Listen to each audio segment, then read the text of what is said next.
Hello, Nigerians out there. I'd like to welcome you to Television Nigeria, and the program is Sports Matters. Well, yesterday was just what we did not expect. The unexpected happened because the only Messi, the Messiah of Argentina, was mesmerized. In fact, he was messed up yesterday. The unimaginable happened. My name is Ernest Ekwere, and as usual, I don't do this program alone. I have my sport people with me, and I can see the smiles on their face because they know Nigeria go win. Ha! My sister, bless. So, blessing better. I say, what's up? In fact, what's up is the understatement. What's up is Nigeria winning today. We're winning today. I've told you before.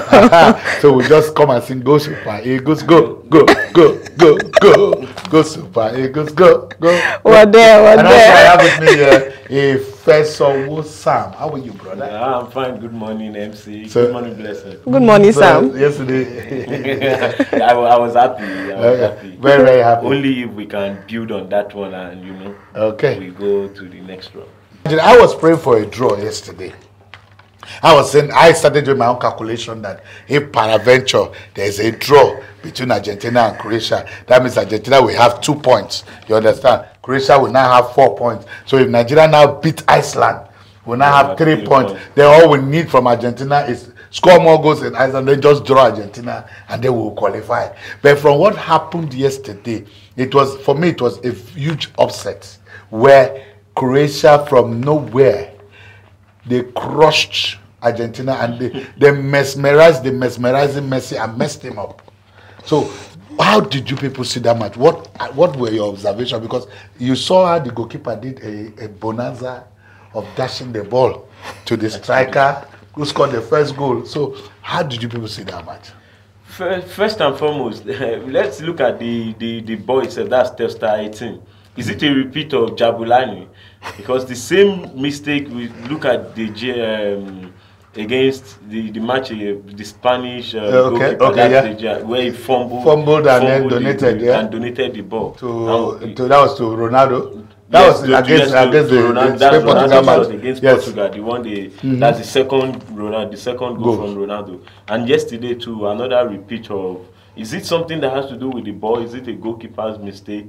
Maybe we are yet to see. You now doing the case of when the farmer goes to the farm and he cannot do what he needs to do, start blaming the tools? No, not really. It's just because we've seen a repeat of that same action. From two world-class goalkeepers. Exactly. And South Africa 2010, we have series of complaints. Exactly. And they say it's Jabulani. Yesterday, the goalkeeper the ball didn't come and you punch it out. This one, you personally donated the ball. It was a donation. It was a for me, Caballero produced a fouler to Rebic, at that point where he was, not like he wasn't even saying at all. I mean, to me, that was a very good mistake for the Croatians. Yes, for not even waiting, it was a good mistake, and then it cost them that goal. And then he volleyed it to take the Croatia into the lead. So that became dumbfounded because that guy took time to cock the leg. Exactly. And then volley the ball. But one thing is this. I was saying something about Francis Uzor, our first game. There's a way goalkeepers need to play these days. You have to retain the possession. And he was trying to do that.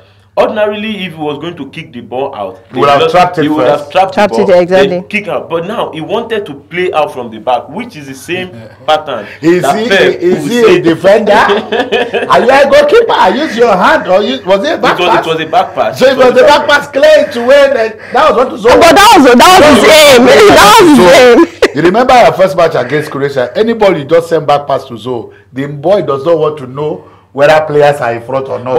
As he gets to him, the boy is in the air now. The possession becomes 50-50. So that is why when you keep doing that, you keep your team continues to lose. But sometimes if keeping the ball will cost you this kind of blunder, kick it. That's why they say not. I'm sure Willie is not going to forgive himself for that blunder he's really not going to. And I'm sure that demoralized him that cost them 2 more other goals that came from Modric and Rakitic. Messi in that match. Messi was helpless. There's something with Messi. Messi was helpless. The only man that carries Barcelona on his shoulder to become helpless. But he can't do everything on his own. But that's why he's one of the world best. He's one of the world best, he said. And I see Ronaldo taking him back to the second good place. No, he's always been second. I see. I always tell you Ronaldo is ability, while Messi is ability. And ability can fall you, but ability cannot fall you. Because hard work pays. Hard work pays. I give the hard work to Ronaldo. But there's something with Messi in the Argentina's shirt. There's just something, he's not always at his best. Some people say he was jinxed because after all they drew him as the Messiah. They put him as the Messiah with one of their posters with the hat like they do to Jesus Christ and all that, and they wrote there the Messiah. But then so maybe God wanted to demystify him and say, look, this title belongs to me alone. Oh, really? They mesmerized him. But yesterday was, if it was one goal, it would have been easy. But not one. Not two. But three. Down to the third goal. And you see the way my guy Modric, Oluwa Modric, upon Nigeria. I give it to that boy, his mother is Nigerian. Oluwa Modric. Don't claim what is not visible. He begged it like Bembela. And he begged him more. And goalkeeper Calaway, even the name Caballero, just lost. No, Modric is a fantastic guy. He's a fantastic guy. Already shown us that they can carry their country on their shoulder. Exactly. Because Rikitic scored, Modric scored, and then Rebic now scored. Rebic was a donation. Free donation. But see that, but the counter. Wonderful mistake. Because honestly, I didn't see Croatia play like this against Nigeria. When you play for your national team, like I used to say, you play for passion, you play for blood. If I can say that. Zeal. That's determination is there. So when you say you play for blood, are you not saying that Nigeria today will die there? We're dying there. But I told you before. We died there. Sam, okay. You know, I'm always not in support when you say those kind of negative things. I really don't. They're negative. No. That means the confidence you've had in Nigeria over time has failed. Okay, now before we go to Nigeria, let's go on a short break. And when we come back from the break, we'll now settle down to really discuss Nigeria's playing today, and the match is for 4 o'clock this evening. So we need to really talk about it, the tactics, whatever you think can make it work. Because whether we like it or not, go super. Eagles go. We must win this match. So let's go on a break. When we come back from the break, we'll talk some more.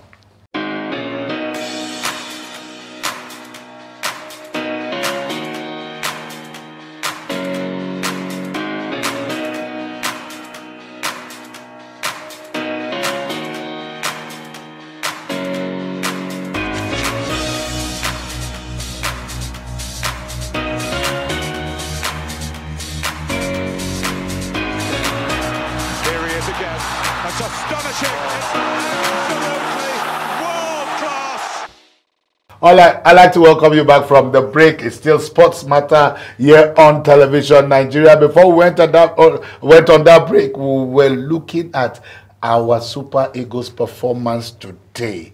What are our expectations? And for us, we know this is a must-win match. There are no two ways about it. No mathematical calculation. No waiting for any pick to predict. We have to go there and do what we need to do. So, Blessing, what tactics do you think with the presidential, our coach should adopt as a president?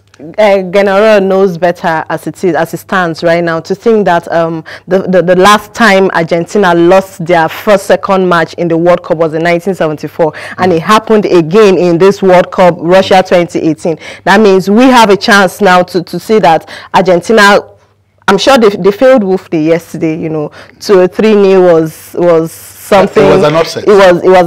So now General knows better to bring us with a good formation that we know of, the 4-4. I'm still of the opinion that the 4-4-2 should stand for us. But first of all, before we came on the program, you did mention that you would prefer him to go back to his original formation that he normally uses, which is the 3-5-2 that works for him, so that there will be that tight midfield against the Icelanders. But you know, the Icelanders, like against Argentina, they were marking man for man, ball for ball, and they know how to defend, and also they know how to attack.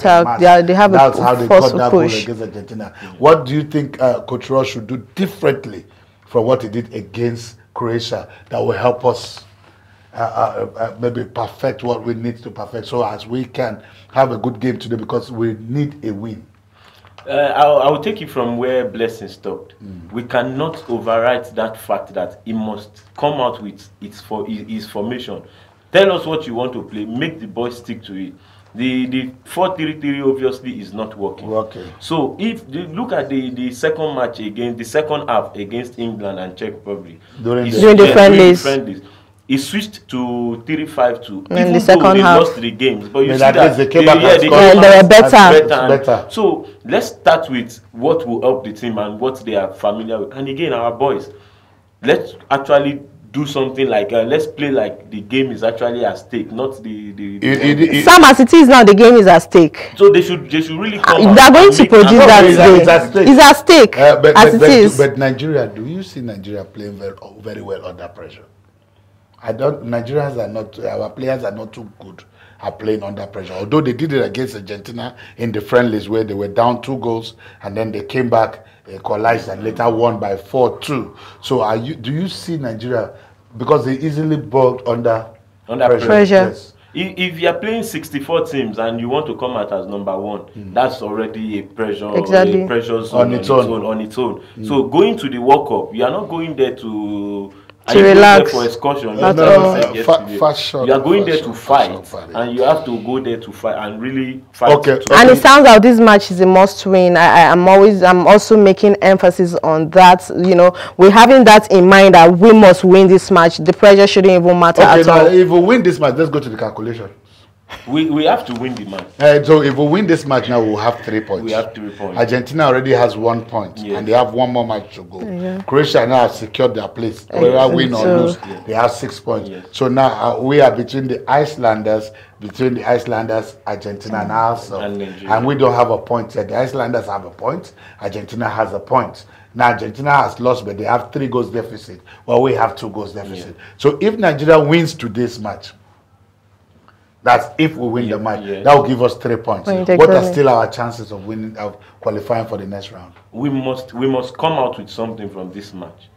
Okay. And then the best is if I give you an opponent Iceland and I give you an opponent Argentina, I say which one do you fancy your chance against, and that's winning against, then you rather just pick the Icelanders. So if we don't win the Icelanders today, I smell trouble. No, well, once you don't win is bye to. So the permutation could still be if you get a draw today, then you go win Argentina. That will still give you 4 points. Yes, but Argentina obviously is a stronger opponent, so we just have to and they are under pressure to win. Exactly. Because if you see the former Argentine superstar Maradona's reaction yesterday was not funny at all. He will go, you know, at some point I saw him biting his finger, and I'm like, is that Maradona? You know, talking about passion. You he will go to that dressing room and tell, look, guys, you must win that Nigeria. So if Nigeria wins this match, that means you said there were 5 things that you really wanted to. You think we should do well, yes. Which is one, to change our formation. Yes, we've mentioned 2 of them. The formation, then the passion should actually come out that we want to do something. Okay, so and again, this whole Mikel issue, let's just put it to rest. No, not Onazi, Mikel. Mikel personally. Okay, his position. Yes, the position. Mikel plays more from the deep. Yes. We need his leadership on the field. Ordinarily, I would have said, okay, bring in some, but we need the leadership.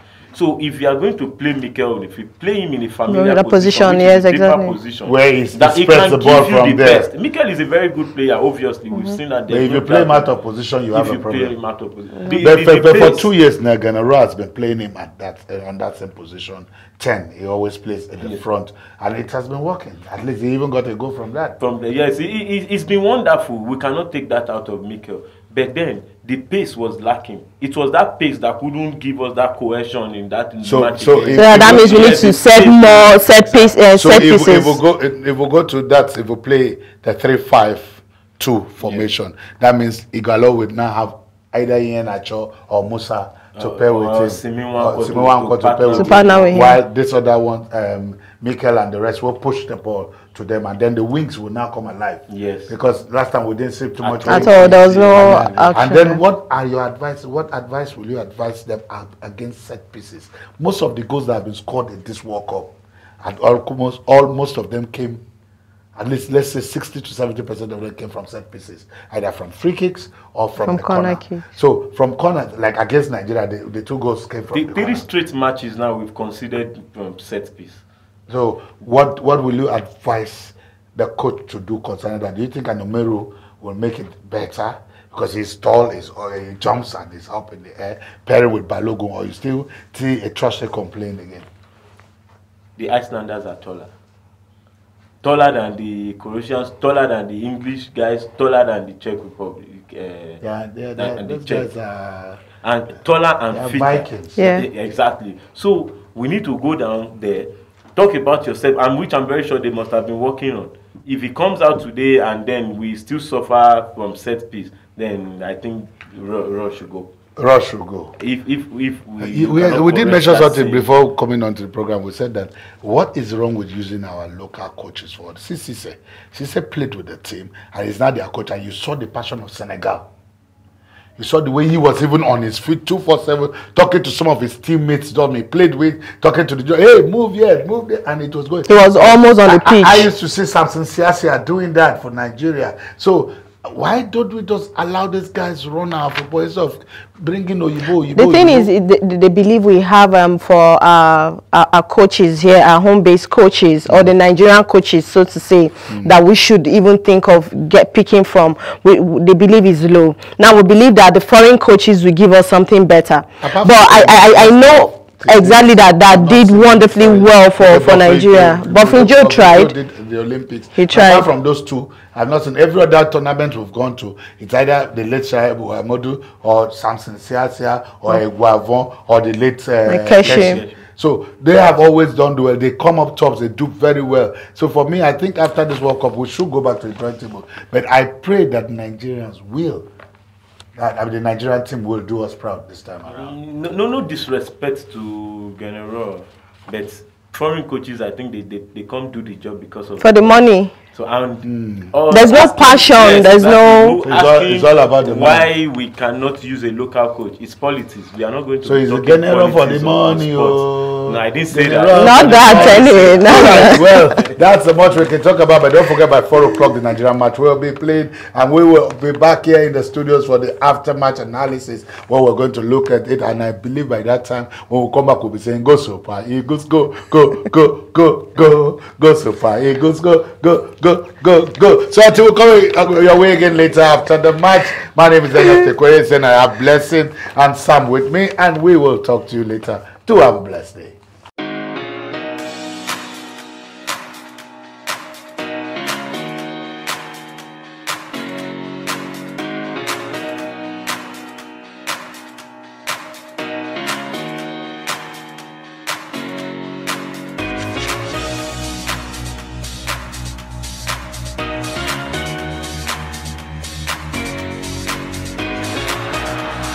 Again, a